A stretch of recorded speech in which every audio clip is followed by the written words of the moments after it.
أعوذ بالله من الشيطان الرجيم. بسم الله الرحمن الرحيم. وقال الذين لا يعلمون، ان پڑھ لوگ کہتے ہیں لولا يكلمنا الله أو تأتينا آية، کیوں نہیں بات کرتا اللہ رب العزت ہم سے، او تأتینا آیہ، یا کیوں نہیں آتی ہمارے پاس کوئی نشانی۔ كذلك قال الذين من قبلهم مثل قولهم، ان کی بات کی طرح بات اس سے پہلے لوگوں نے کی تھی۔ تشابہت قلوبهم، ملے جلے ان کے دل، قد بینا الآیات لقوم یوقنون، ہم نے نشانیاں بیان کی یقین کرنے والے قوم کے واسطے۔ انا ارسلناک بالحق بشیرا ونذیرا، یقیناً ہم نے آپ کو بھیجا سچا رسول بنا کر، بشیرا خوشخبری دینے والا، ونذیرا اور کافروں کو ڈرانے والا۔ ولا تسأل عن اصحاب الجحیم، اور جہنمیوں کے بارے میں آپ سے سوال نہیں کیا جائے گا۔ ولن ترضى عنك اليهود ولا النصارى، ہرگز راضی نہیں ہوں گے آپ سے یہود اور نہ نصارا، حتی تتبع ملتهم، یہاں تک کہ آپ تابعداری نہ کریں ان کے مذہب کی۔ قل ان ھدی اللہ ھو الھدی، آپ فرمائیے کہ جو اللہ راہ دکھاتا ہے ھو الھدی، وہی راہ ہے۔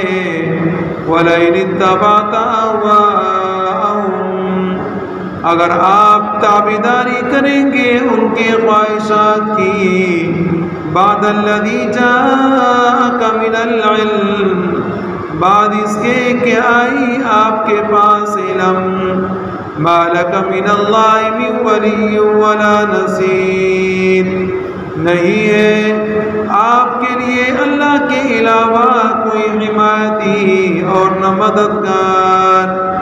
الذین آتیناہم الکتاب یتلونہ حق تلاوتہ، وہ لوگ کہ جن کو دی ہم نے کتاب وہ پڑھتے ہیں حق تلاوتہ، اس طرح جس طرح اس کے پڑھنے کا حق ہے۔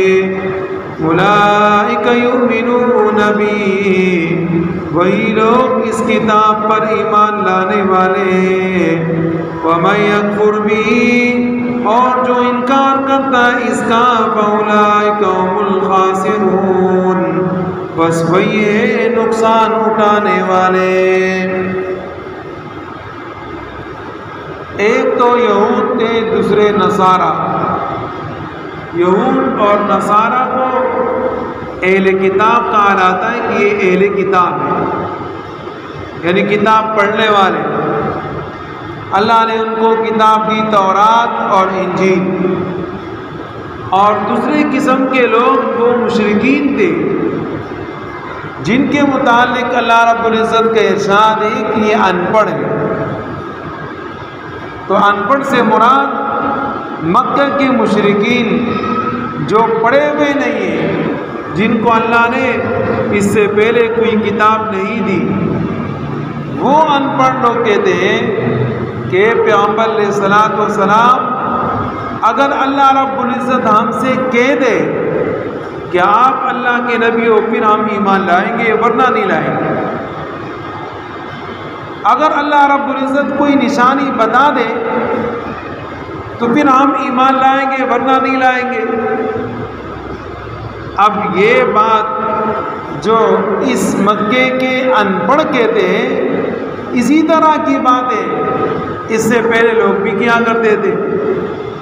تو پہلے لوگ جنہوں نے نشانیاں دیکھی وہ کب ایمان لائے، اور انہوں نے کون سی نشانی نہیں دیکھی؟ انہوں نے بھی ہر قسم کی نشانی دیکھ لی۔ قرآن کریم خود ایک بہت بڑی نشانی ہے، بہت بڑا معجزہ ہے۔ نبی اکرم صلی اللہ علیہ وسلم کا شب معراج جانا ایک بہت بڑا معجزہ ہے۔ نبی اکرم صلی اللہ علیہ وسلم کا شق صدر ہونا بہت بڑا معجزہ ہے۔ نبی اکرم صلی اللہ علیہ وسلم کا چاند کے 2 ٹکڑے کرانا بہت بڑا معجزہ ہے۔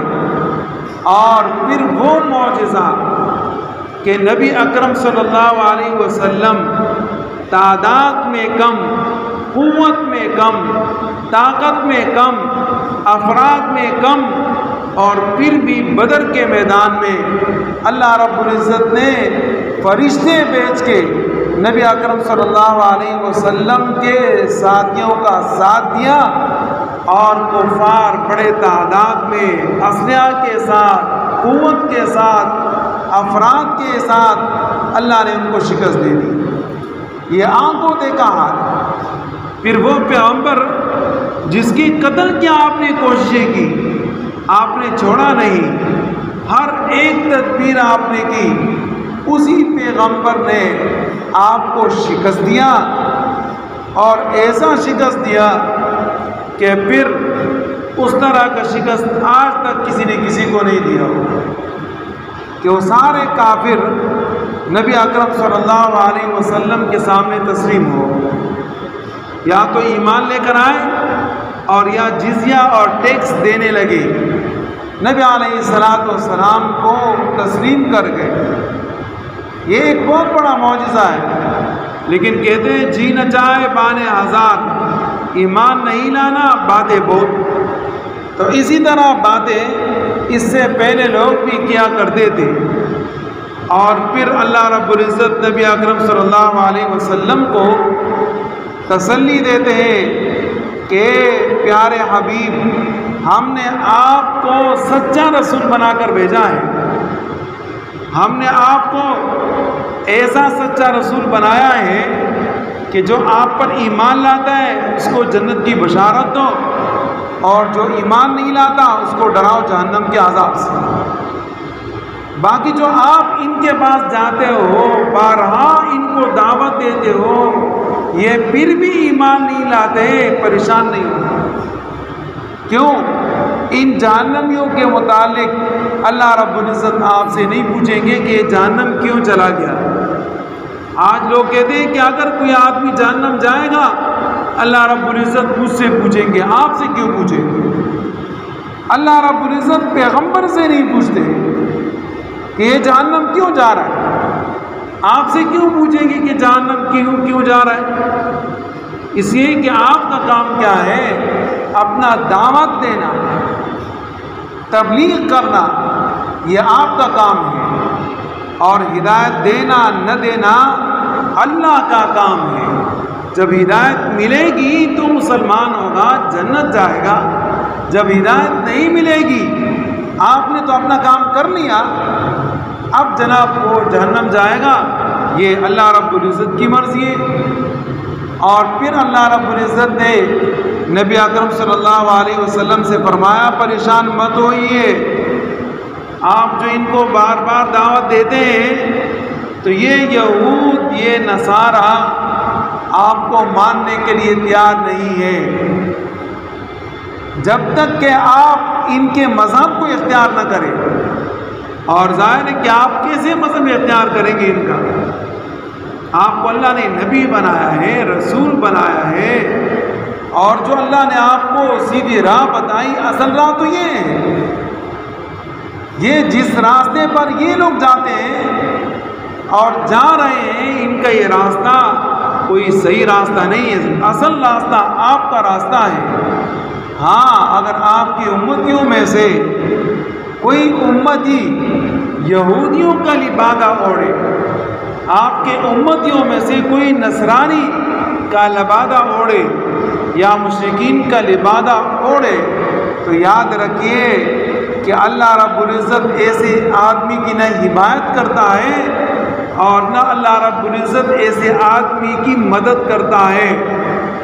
آج جو ہمارا حال برا ہے اس کی وجہ یہ ہے کہ ہم ہیں تو مسلمان، لیکن لبادہ ہم نے یہود، نصارہ، مشرکین، مجوس، کفار کا اپنایا ہے اور مدد کی امید رکھتے ہیں اللہ رب العزت سے۔ تو اللہ رب العزت فرماتے ہیں ہم ایسوں کی مدد نہیں کرتے۔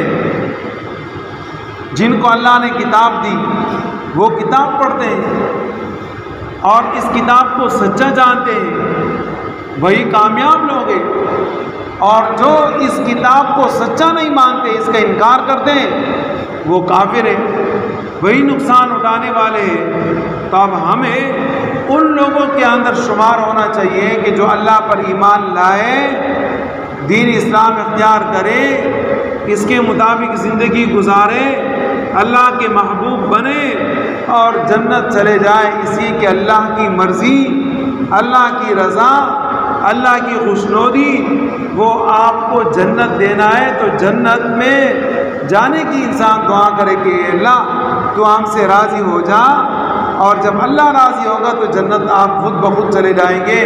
کفار کے ٹولے سے، ان کے طور اور ترتیب سے اپنے آپ کو محفوظ رکھے۔ اللہ رب العزت ہمیں عمل کی توفیق عطا